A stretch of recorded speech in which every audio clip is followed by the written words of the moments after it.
સાબરકાંઠા જિલ્લાના વડાલી તાલુકાના વેડા છાવણી ગામે બની ચકચારી ઘટના। અજાણ્યા વ્યક્તિ દ્વારા પાર્સલ મોકલવામાં આવ્યું હતું, જેમાં પાર્સલમાંથી બોમ્બ નીકળ્યો હતો।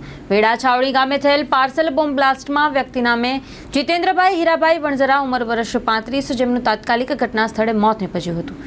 તો તેમની પુત્રી નામે ભૂમિકા જીતેન્દ્રભાઈ, ઉંમર વર્ષ 12, કે જેનું હોસ્પિટલમાં સારવાર દરમિયાન મોત નીપજ્યું હતું। તેમની બીજી પુત્રી છાયા જીતેન્દ્રભાઈ વણઝારા અને પાડોશીની પુત્રી શિલ્પા વિપુલભાઈ વણઝારા, કે જે વડાલી સિવિલ સારવાર માટે લાવેલ હતી, પરંતુ ગંભીર હાલતોએ હિંમતનગર સિવિલમાં રિફર કરવામાં આવ્યા હતા।